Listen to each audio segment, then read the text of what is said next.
station is activating the Houston Area Emergency Alert System at the request of the National Weather Service in League City because of a severe thunderstorm warning for 3 counties, Montgomery County, Harris County, no, 2 warn, and Liberty County until 5:32. Let's repeat that. Severe thunderstorm warning for Montgomery County, Harris County, and Liberty County until 5:32.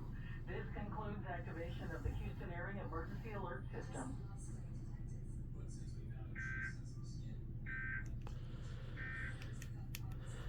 That was a little awkward. Wasn't that awkward or what?